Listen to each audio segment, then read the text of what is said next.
Бұл қыз шөл даланың ортасында апатқа ұшырады және енді оған нағыз мутанттар аңшылық құруда.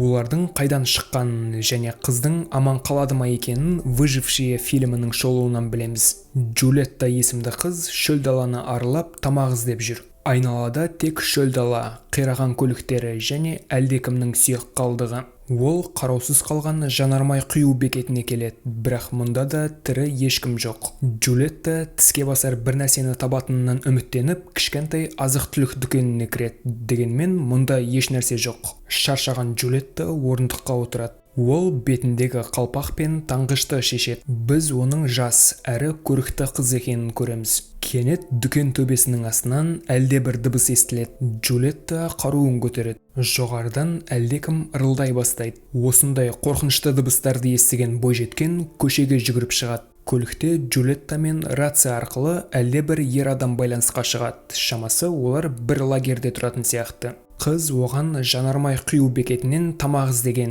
бірақ мұның орнына әлдебір ырылдаған тіршілік иесін тапқанын баяндайды. Джульеттаның енді ол жаққа бармаудан жаңа танысын өзінің үйіне әкеледі және ол Джектің өте бай екенін түсінеді. Олар француздық ірімшікпен бірге виски ішіп, түнге дейін әңгімелеседі. Кенет Джульетта заттарын алып Джектің үйінен кетіп қалады. Ер адам не болып жатқанын түсіне алар емес. Бірнеше уақыттан соң олар кездейсоқ барлардың бірінде жолығады. Джульеттаның серігі оны далаға алып кетеді және Джек олардың арттарынан ереді. Ол ер адамның қызға ақша беріп жатқанын көреді, ал ол оған қандай да бір ақ ұн тақты. Джек Джульеттаның соңынан еріп, оның ниеті түзу емес ауданға келгенін және жергілікті диллермен араласып жатқанын көреді. Ол оны қуып жетіп, байыпты сөйлесуді өтінеді. Қыз Джекті өзінің кішкентай қараңғы пәтеріне әкеледі және осы уақытта асхананы сәл де болсын ретке келтіруге тырысып, шай қояды. Біз Джульеттаның да диллерлердің бірі екенін білеміз. Оған қоса, оның өзі де тыйым салынған бұйымдарды қабылдайды. Джек оны айыптамайды және көмектескісі келеді. Қыз бас тартып, оны қуып жібереді. Біраз уақыт өтеді. Джек үйінде отырып, виски ішіп, альбомына сурет салып жатыр. Кенет оған шаршаған Джульетта келіп, тура оның құшағына құлайды. Ер адам қыздың ванна қабылдауына көмектеседі және оны әлдекімнің ұрып тастағанын көреді. Ол оның беті мен денесіндегі қызыл іздерді сүртіп, оны төсекке жатқызады. Таңертең Джульетта көмегі үшін оған алғысын білдіреді, бірақ оған заңсыз заттардың жаңа дозасы қажет екенін мойындайды. Ол оларды кез келген жерден іздеуге дайын, бірақ Джек қызды көзіндегі жасы мен айғайларына қарамастан үйден шығармайды. Біраз уақыттан кейін Джульетта өзінің қауіпті тәуелдігін жеңеді. Олар Джек екеуі бір-біріне ғашық болып, жаңа үлкен үйге қоныс аударады. Ол өте бай әрі сәнді көрінеді. Ер адам сүйіктісіне қонақ бөлмені, жатын бөлмені және балалар бөлмесін көрсетеді. Ол Джульеттаның оған сәби сыйлауын армандайды. Көп ұзамай қыз Джекке жүкті екенін хабарлайды. Ер адам бұл жаңалыққа қатты қуанады. Алайда ғашықтардың бақыты ұзаққа созылмайды, өйткені нәресте туылған сәттен бастап өзінің алғашқы тынысын әлі жасамады. Джульетта қатты қиналады. Ол өзін және өзінің салауатсыз өмір салтын кінәлайды. Джек оны қолдауға тырысады. Олардың қарым-қатынастары күннен күнге нашарлап барады. Олар жиі ұрысады және кезекті жанжал кезінде ажырасып кетеді. Джульетта барда виски ішіп отыр. Жаңалықтардан Нью-Йорк метросына шабуыл жасалғаны туралы хабарлап жатыр. Қыздың телефоны шырылдайды. Оған Джектің ауруханада жатқанын хабарлайды. Джульетта оның сүйіктісі сол кезде метрода болған және химиялық шабуылдан аман қалған санаулы адамдардың бірі екенін біледі. Қылмыскерлердің нақты қандай газды пайдаланғаны белгісіз. Сол себепті мұндай инфекцияның салдары қандай болуы мүмкін екені әлі беймәлім. Джек өте ауыр халде және сөйлей алмайды. Қыз одан кешірім сұрайды. Ол палатада жатыр және кішкентай тақтадағы жазбалар арқылы Джульеттамен сөйлеседі. Ер адам сүйіктісіне оны жақсы көретінін жазып, одан ешқашан берілмеуін өтінеді. Джек келесі күні ауруханадан шығарылады.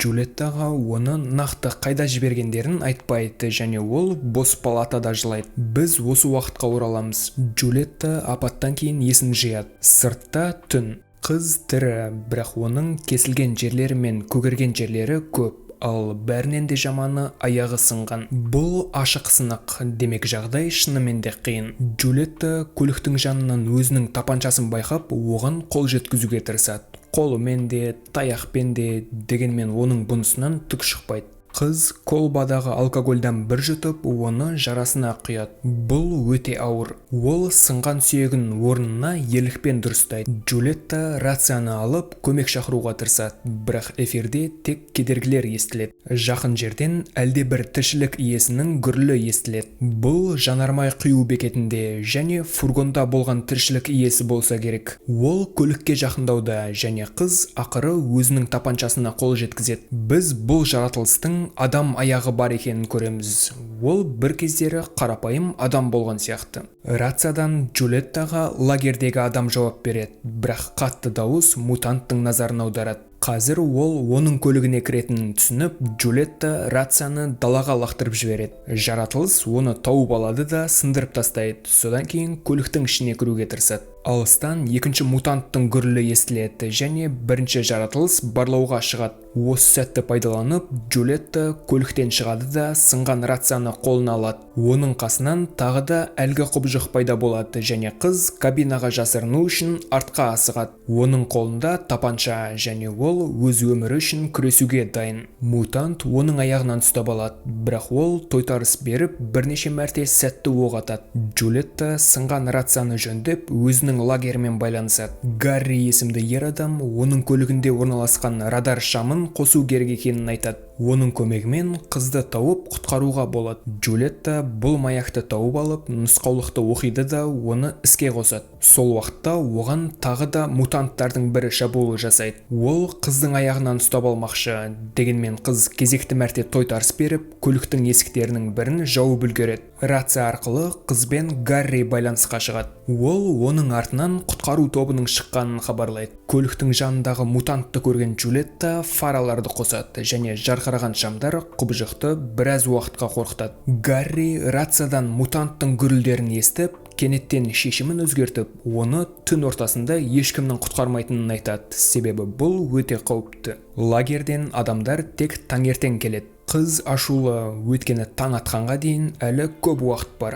Джульетта оны біреу естіп, көмекке келеді деп үміттеніп, ұзақ уақыт бойы сигнал береді. Бұл жемісін берді. Жақын жерден әлде бір көлік пайда болады. Екі тонаушы. Бірақ құтқарудың орнына олардың бірі қызға шабуыл жасайды. Артқы жақтан әлгі мутант келіп, қарақшының өмірін қияды. Оның жолдасы бірден кетіп қалады. Құтқарылу үмітін үзген Джульетта тапаншасын оқтап өмірімен қоштаспақ болады. Осы кезде ол Джектің ешқашан берілмеуін өтінген сөзін есіне алып, қаруын тастайды. Қыз мутанттан құтылуды шешеді. Ол көлігінен бір канистра бензинді алып, оған тұзақ жасайды. Джульетта жарқыраған алауды жағып, қауіпті тіршілік иесіне жақындайды. Оны бензин құтысына апарғаннан кейін қыз оны жарып жібереді. Өкінішке орай мутант жай ғана жеңіл жараланған. Ол қыздың артынан жасырын келеді және Джульетта тапаншасын құлатып алады. Ол әрең дегенде көлікке жорғалап, қаруын қайта қолға алады. Дегенмен құбыжық оны суырып алып жерге лақтырады.